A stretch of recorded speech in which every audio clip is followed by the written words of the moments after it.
યુનિવર્સિટીમાં NSUIનું વિરોધ પ્રદર્શન. GCS રદ કરવાની માંગ સાથે કાર્યકર્તાઓએ કરી નારેબાજી. GCS કંકાસ છે તેવા પોસ્ટર બતાવી સૂત્રોચ્ચાર પોકારવામાં આવ્યો. પરીક્ષાના પરિણામો 6 મહિના સુધી જાહેર ન થતા વિદ્યાર્થીઓ પરેશાન થતા હોવાની રજૂઆત. છેલ્લા 2 વર્ષથી બંધ થયેલી PhDની પ્રવેશ પરીક્ષા તાત્કાલિક જાહેર કરવાની ઉગ્ર માંગ. સૌરાષ્ટ્ર યુનિવર્સિટીનું ખાડે ગયેલું પરીક્ષા વિભાગ કે આ પરીક્ષા વિભાગમાં વિદ્યાર્થીઓ 5 મહિના પહેલા પરીક્ષા આપી હોવા છતાં પરિણામો હજુ સુધી નથી આવ્યા. વિદ્યાર્થીઓ ખૂબ હેરાન છે, અવારનવાર ફરિયાદો આવે છે અને આ પરીક્ષા વિભાગની પહેલી વખત નથી. ઘણી વખત પરીક્ષાના રિઝલ્ટો આપવામાં ખૂબ આપણી યુનિવર્સિટી મોડી હોય છે.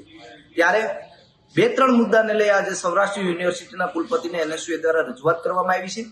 સૌરાષ્ટ્ર યુનિવર્સિટી અને રાજ્યના શિક્ષણ વિભાગ દ્વારા જે જીકાસ નામના પોર્ટલથી વિદ્યાર્થીઓને હેરાન કરવાનું અને લૂંટવાનું જે કામ ચાલુ કર્યું છે છેલ્લા 2 વર્ષથી, એના વિરોધમાં પણ આજે કુલપતિ શ્રી ના માધ્યમથી અમે શિક્ષણ મંત્રીને રજૂઆત કરી છે.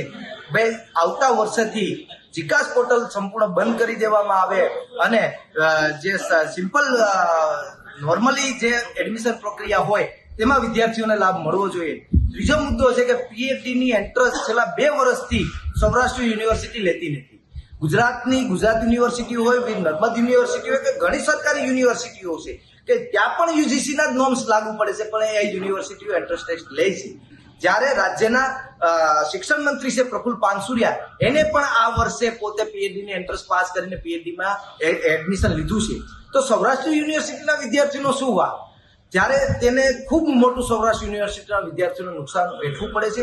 જેની શોધ મળતી હોય છે 15,000, એ પણ વિદ્યાર્થીઓને ગયા વર્ષથી મળી નથી આ એન્ટ્રન્સ ટેસ્ટ કાઢવાના બહાને.